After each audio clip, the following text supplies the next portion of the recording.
So the other night when we were pulling it around, we noticed a little bit of fluid down on the ground, and it was oily, so it wasn't exhaust water condensation.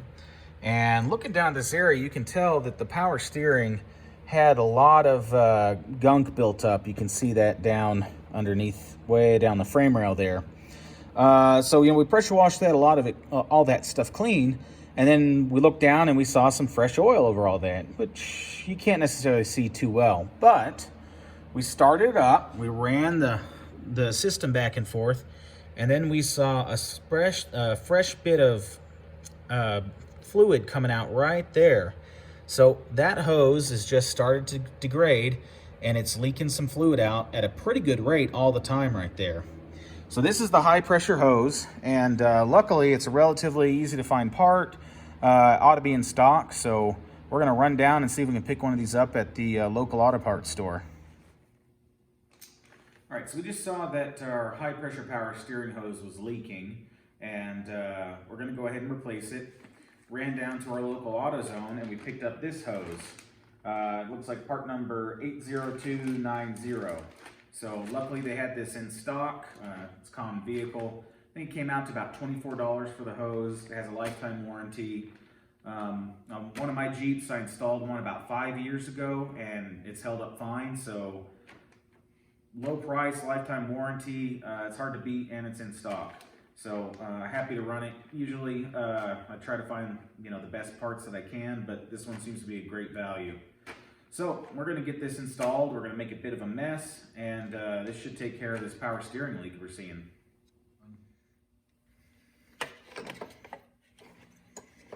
Can't tell what size that one is down there. It's not the same as the upper. That fits, yeah. So it's bigger than the upper one. Oh, you know what? I know how to do this. Oh, look at this. Oh, look at this. Oh, yes. My genius knows no bounds. Yeah, it's not a 5/8. Okay, look at that. That's using your head right there. Okay, got my two sizes. All right, so I'm ready to pull this out. I got my tools together. I got a 13 millimeter with some extension to get this air box out of the way. That's just to give us a little bit more clearance to get down to it. I've got 18 millimeter. I'm not sure if that's a SAE size as well. I don't think so. But it seems like 18 millimeter is the size for the lower hose down on the steering box. I got a 5/8 for the upper line up here to undo. So let's get this air box off. The first thing, I'm gonna disconnect this little squeeze clamp. Get that loose, and I'll tighten this back down so I don't lose it. Breather tube comes off. Now I got 3 clips that hold the airbox lid on, although one of them's broken back here, so this one only has 2. Right, the airbox come up. Here's my air filter. Fairly dirty. Okay, now I'm gonna go down in. I've got 3 bolts in here, well, 2 bolts and 1 nut. Oh, and they are tight.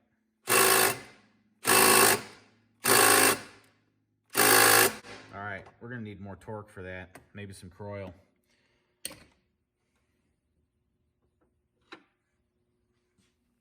All right, so I switched out to a different 13 millimeter, 3/8 drive and no extension.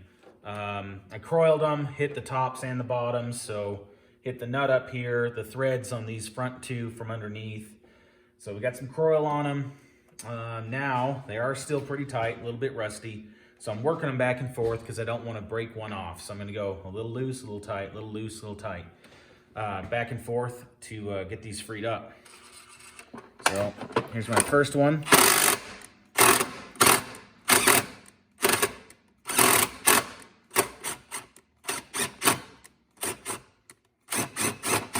Okay, came on out. Let's do this next one if I can. I'm going to need the extension for that. Well, let's try the nut over here.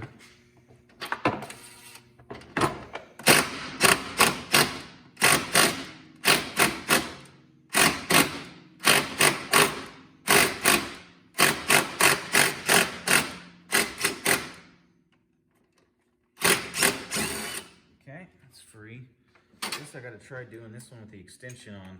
The problem with the extension is that there's a little bit of slop at each one of these joints, so it reduces how much of the impact from the torque impact gets there. Okay, that's starting to come off. Okay, that one wasn't bad at all. Okay. Set our air box aside. So now I've got pretty good access to my hose. I do have this radiator hose that kind of wants to get in the way, but I don't want to disconnect it and get coolant everywhere. So I'll just try to push this out of the way, get into it. Both of these lines kind of route over each other, which makes things a little bit more difficult in how it routes there. So again, I'm not going to undo both. If I undo this other one, it does help me get it out. Hopefully I don't have to do that, but that's the drain return line, so it's ready to drain all the fluid out of here. Now I have gone ahead and I put down my oil capturing bucket below here, because there's going to be oil coming out and going around all over. I don't know exactly where it's going to go. So hopefully I've got this in a good spot. If we look at where all the oil dripped down on the concrete, that's about right. So I'm going to go ahead and get down to that lower one, because that's the harder one. I know I'm going to be able to get to this one. Well, actually, we can even make sure that I can crack this one before I get into the lower one. And the answer is yes, I can. So that one's free. So I'm coming in here and I'm having to slide in. Okay, so I'm able to get onto it there. But again, the drain line's kind of getting in my way because these two things are right on top of each other. And there we go. So I'm on it. And that sucker is tight and I don't want to strip it out. And it's trying to just slip off and mess up the threads. So I think I got Croil on this already. I'm going to put on some more. And now I'm going to go find something to tap on it a little bit to help kind of shock that loose. So maybe an extension or a little bit of pipe and a couple of little taps, and that ought to help.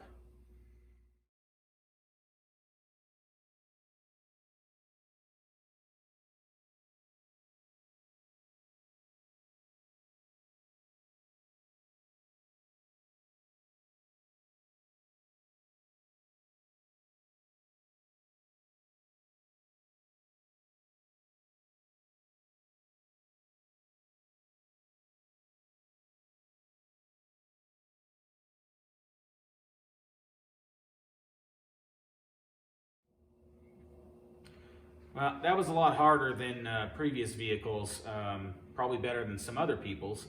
But basically what happened is that we got down there, we got our 18mm wrench on it, didn't want to budge. And you could tell it was starting to kind of slip off, like it's going to screw up the hex side of this and round it off where you're just not going to get anything on it. So we had to stop. I tapped on it with the pipe here and the hammer, and sometimes that impact is enough to kind of loosen things up and help get something out. Still didn't feel any different. We got propane torch down on it and got it good and hot. We were boiling off our Croil. Again, that heat will help expand the metal and break apart the threads. That still didn't do it.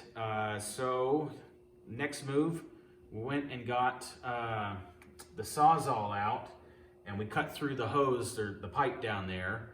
And with the pipe cut off, then we're able to go and get a socket on this actual fitting. So we got our 18mm socket, it went right down.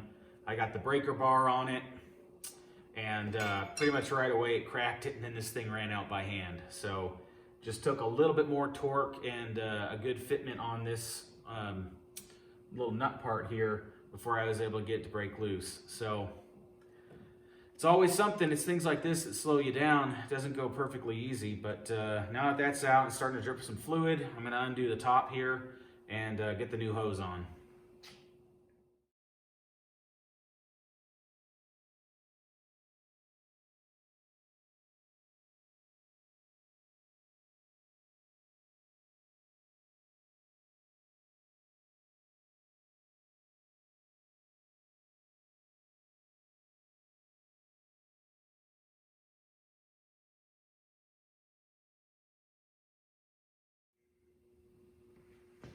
All right, so finally finished up with this one. Definitely took longer than I thought I would.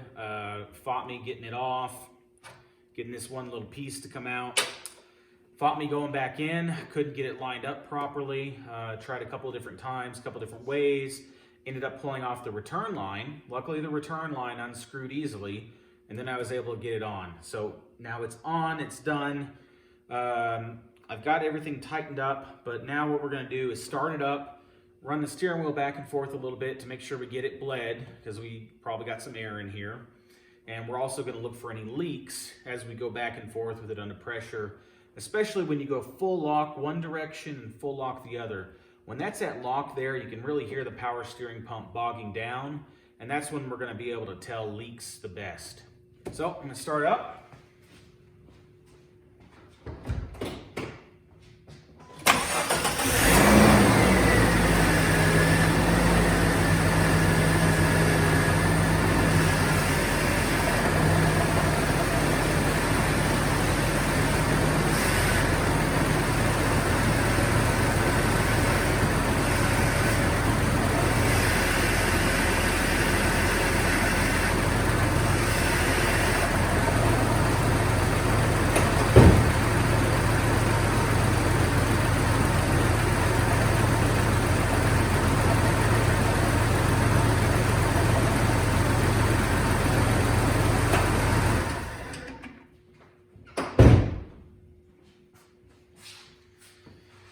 All right, well, I'm looking down and I don't see any leaks. So what I'm doing is I'm looking for leaks around my threads where both of those fittings threaded into the power steering pump and down into the steering box.